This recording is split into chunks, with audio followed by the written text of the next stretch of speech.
Ayan po, isang mapagpalang umaga, tanghali, hapon at gabi sa ating lahat. Sana po kayo ngayon naroon kaibigan, kapatid. Ako'y nagpapasalamat sa Panginoon at nagpupuri sa Panginoon sapagkat binigyan muli tayo ng panibagong oras at pagkakataon upang tayo po ay magkakaroon ng pagbubulay-bulay sa salita ng Panginoon. Ang ating short devotion. Amen. So samahan niyo po ako sa ating pagbubulay-bulay sa salita ng Panginoon. Amen. Bago po tayo magpatuloy, tayo po muna ay manalangin sa ating Panginoong Diyos na buhay. Amang Diyos na makapangyarihan sa lahat ng milang ng langit at ng lupa, pinupurit pinapasalamatan kita Panginoon sa napakagandang buhay na ipinagkaloob mo sa amin. Tunay kang napakabuti at kailanman ay hindi mo kami pinagkukulang Panginoon sa aming mga buhay Panginoon. Salamat Lord sa lahat ng ito, sa oras at sa panahon na ito Panginoon. Salamat din Panginoon sa kapatawaran ng aming mga nagawang pagkakasala. Linisin mo palagi ang aming isipan at puso Panginoon. Siyasatin mo palagi ang aming puso at isipan Panginoon. Nang sa gayon Lord, malaya po kayo makapangusap sa aming mga buhay at ikaw lamang po ang aming mapaparangalan sa bawat ginagawa namin sa aming buhay. Dalangin ko po sa oras na ito ay samahan niyo po kami banal na Espiritu sa aming pagbubulay-bulay na yung makapangyarihang salita. Ikaw ang aming great teacher Lord God. Maraming salamat po. Sa iyo lang namin pinagkatiwalang lahat itong aking panalangin at pasasalamat sa matamis mong pangalan ng Jesus. Amen. Amen. Yan. Kaya po kaibigan, ako'y nagpapasalamat sa Panginoon dahil tayo na naman po ay magkakaroon ng devotion. Amen. So ang ating pong verse po sa ating panahon ngayon, sa ating oras na ito ngayon ay matatagpuan po natin sa Habakkuk chapter 3 verse 17 to 18. Ang sarap po talaga ng salita ng Panginoon kapag tayo po ay nagbubulay-bulay sa salita niya. Ito yung binigay sa akin ng Diyos sa araw na ito, yung Habakkuk chapter 3 verse 17 to 18. Sa kabila ng lahat, ito ang pagkasabi niya po, though the fig tree does not bud and there are no grapes on the vines, though the olive crop fails and the fields produce no food, though there are no sheep on the pen, and no cattle in the stalls, yet I will rejoice in the Lord. I will be joyful in God my Savior. The sovereign Lord is my strength. He makes my feet like a feet of a deer. He enables me to tread on a heights. Amen. Ang sarap. Purihin ka Panginoon sa salita mo Lord God. Kaya naman, pinabangatan ko po itong no matter what, rejoice in the Lord. Amen?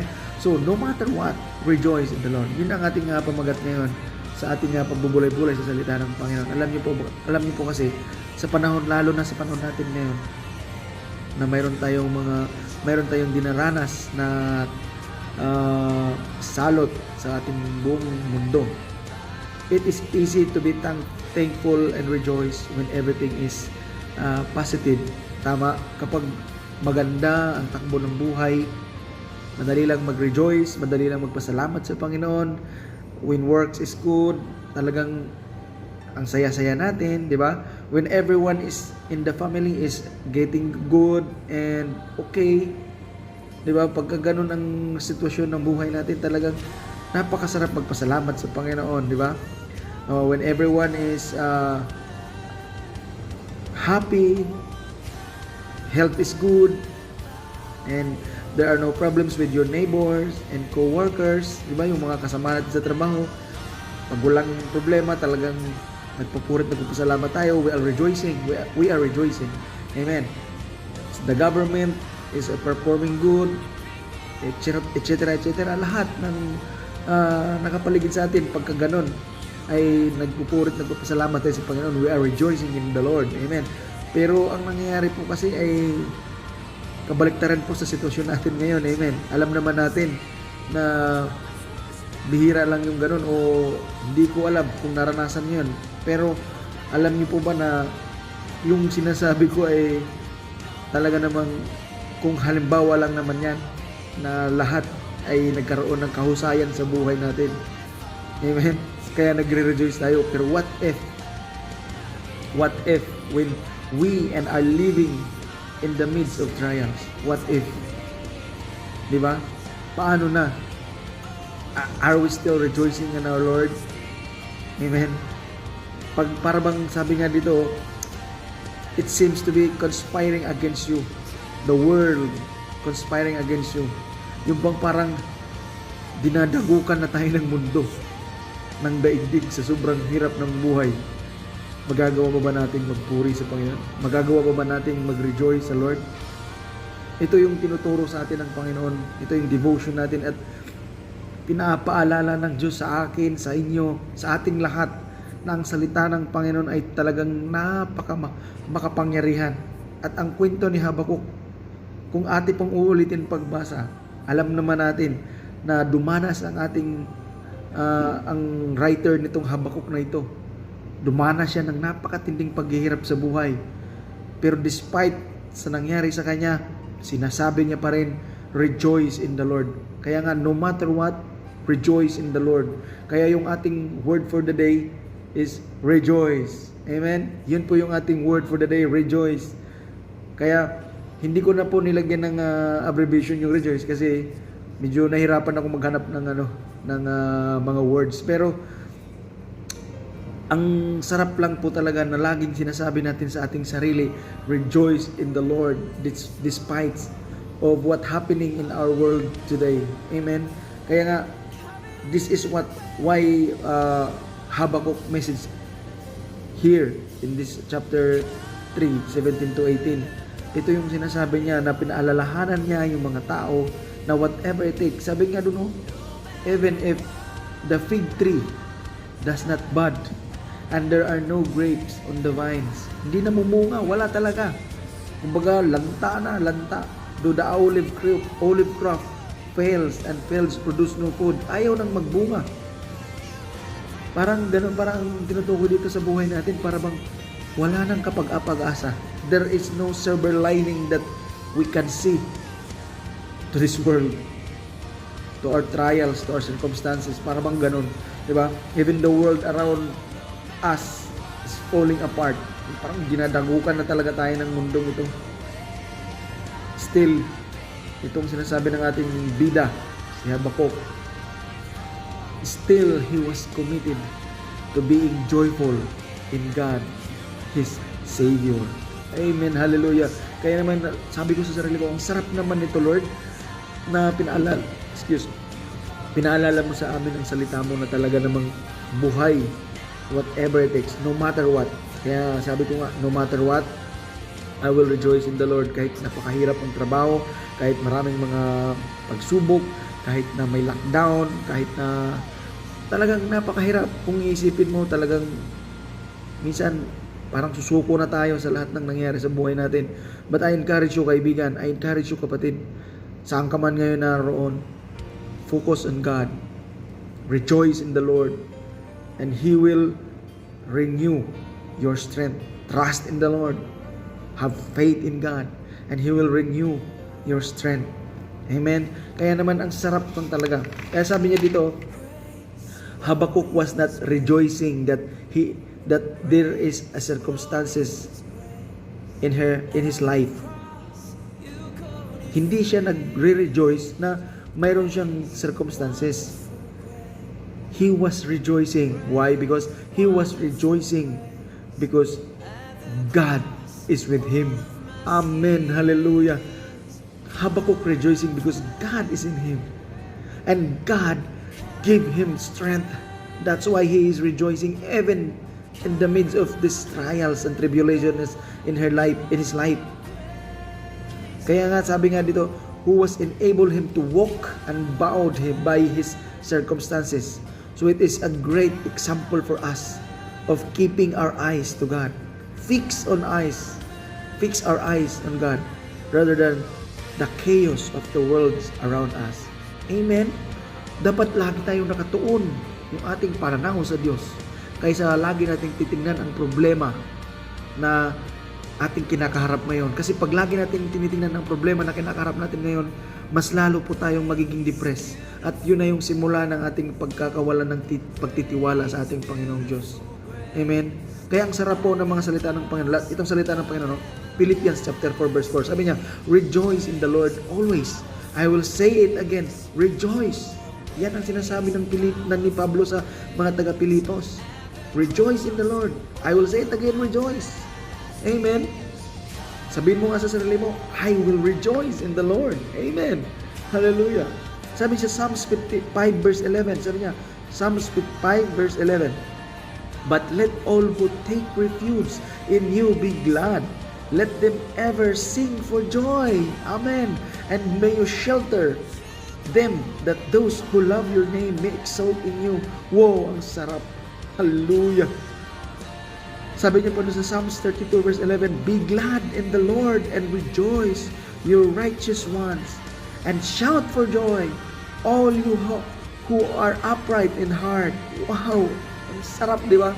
Sabi niya, kahit anong mangyari, mag-rejoice tayo. Sabi niya, but let who take refuge in you be glad. Yung talagang nagtitiwala tayo ng buong buo sa ating Panginoon, whatever it takes. Ano man ang nangyayari sa paligid natin, it seems na parang wala na tayong nakikitang pag-asa, pero ang sabi ng Panginoon dito, pinaalalahanan tayo na huwag tayong sumuko, huwag tayong mawala ng saya sa ating isipan at puso. Yung kagalakan na meron tayo ay hindi kayang buwagin yan ng mga problema na yan. Dapat we will rejoice.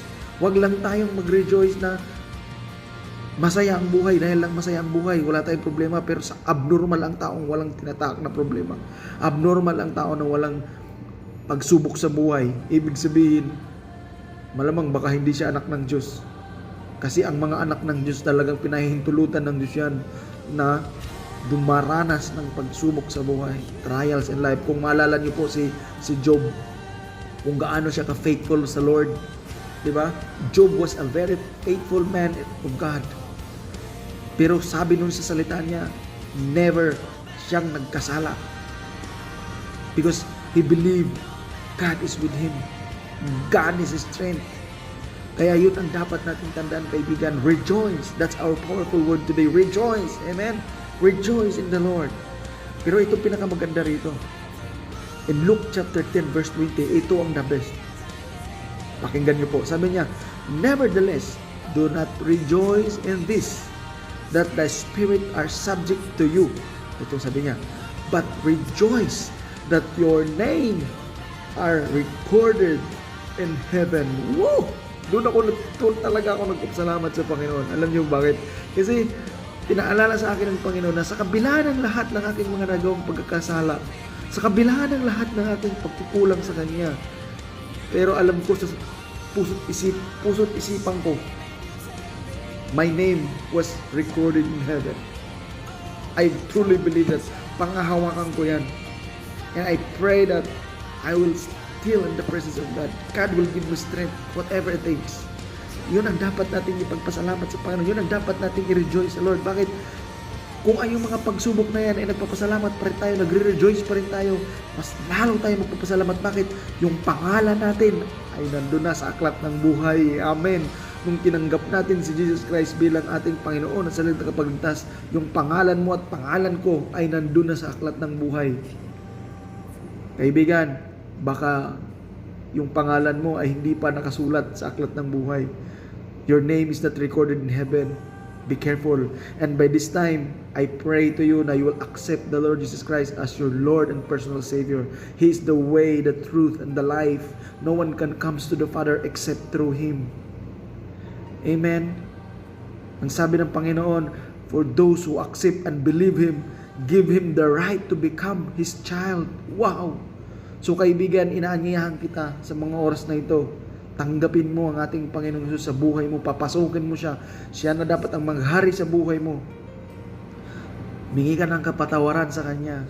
Whatever it takes. No matter what. Amen? Sabi niya pa dun sa John chapter 15 verse 11, these things I have spoken to you so that my joy may be in you. Wow, pansinin niyo yung salita ng Panginoon, ha? Ang ating Panginoon Jesus nagsasabi dito. And that your joy may be made full. Wow, ang sarap, di ba? Sabi ng Panginoon dito, ito sinasabi ko sa inyo, magalak kayo. Dahil bakit? Yung aking kagalakan ay kukumplituhin yung kagalakan mo at talagang hindi yan magkukulang, full of joy. Amen. Ang sarap talaga. Hallelujah. Purihin ka, Panginoon. Alam kong mahirap sa pagkakataong ito na marami tayong pagsubok sa buhay, trials in life, tribulations in life, turmoils in life. Diba? Pero ano sabi ng Panginoon? God will make a way where there seems to be no way. O di ba? Ang sarap, di ba? God will make a way where there seems to be no way. Ang Diyos lang ang nakakaalam ng lahat. Amen. Kaya sabi nun sa James chapter 1 verse 2 and 3, count it all joy, my brothers, when you meet trials of various kinds, for you know that the testing of your faith produce steadfastness. Steadfastness. Yan ang sinasabi naman ng ating James, sa word ni Lord sa James chapter 1 verse 2 and 3. Count it all joy, my brothers. Count it all joy, my brothers and sisters in Christ. Because sabi niya, when you meet the trials, various kinds, yung ibang pagsubok sa buhay, kaya nga various pag sinabi various kinds of trials, iba-ibang pagsubok sa buhay na ating tinatahak. Sabi niya, rejoice in the Lord. Count it all joy, for you know that the testing of your faith, sinusubok talaga yung pananampalataya natin, and it will produce steadfastness. Magiging matatag tayo at hindi tayo kayang buwagin ng anumang mga trials na yan. Yung pananampalataya natin dapat laging nakatuon sa ating Panginoong Hesus, sa ating Diyos Ama na makapangyarihan sa lahat. Amen. Salamat kaibigan sa pagsama mo sa akin. Sana may natutunan ka at may napulot ka sa ating devotion ngayon. Salamat. Ngayon, tayo po ay manalangin sa ating Panginoon at magpupuri tayo sa kanyang kabutihan sa ating buhay. Amen. Salamat po Panginoon sa buhay mong salita, Lord God, na ipinaalala mo sa amin sa Habakkuk chapter 3 verse 17 to 18, Panginoon. Whatever it takes, Lord, no matter what, we will rejoice in you. We will rejoice in the Lord. I will rejoice and be glad in you, Lord Jesus. Thank you so much for your powerful word, God. Thank you for the peace. Thank you for the joy of this. Thank you, Lord, sa lahat ng ito. Thank you for the forgiveness, Lord. Thank you for your love. Thank you for your compassion, Lord God. Ikaw ang aming Diyos na makapangyarihan sa lahat, na may lang ng lahat ng ito at nakakaalam, nakakataros ng aming mga pag-iisip, Panginoon. Tunay kang napakabuti sa aming mga buhay. Dalangin ko sa aking kaibigan mo ngayon, Panginoon, na nakikinig at nanonood. Ikaw mag-ingat sa kanya, pagpalain mo kanyang trabaho, kanyang buhay, sustain, Panginoon, sa kanyang pangangailangan, Lord. Lord, ikaw lang, sa iyo ko lang siya pinagkatiwala, Panginoong Hesus.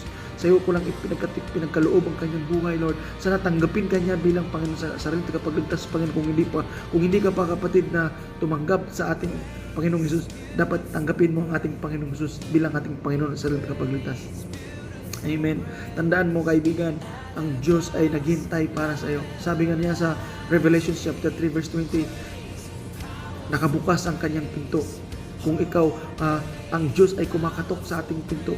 Kung tayo pabubuksan natin siya ay papasok sa atin at mananahan sa piling natin. Amen. Ang sarap ng salita ng Panginoon. Hallelujah. So Lord, I pray for my brothers and sisters in Christ, Lord.